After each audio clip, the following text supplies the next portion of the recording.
يلا حيهم. هذه القصيدة مرثي في الشاعر علي أحمد بن ناصر العوذلي عليه رحمة الله. يقول للباري وله قوته ياخذ كل شيء له حكم، له نفسي وله قوتي لاجل الموت من يمنعه، يوم الحق وقت الأجل لا ينفع وينفع ندم،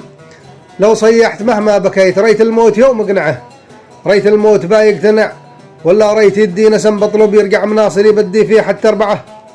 بدي فيه كم ما طلب لو يطلب يجي من عدم، من راسي ومن ما معي مهما قال له بدفعه،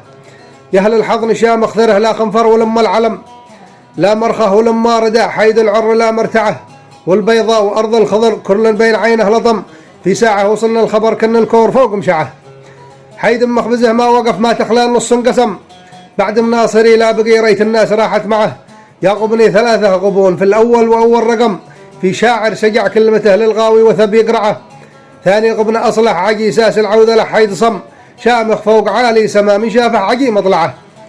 ثالث غبن مكسور راس للصاحب والأولاد عم، ما فرط بيوم اخوته وقت الضيق ولا سعه، صيت فاض عم اليمن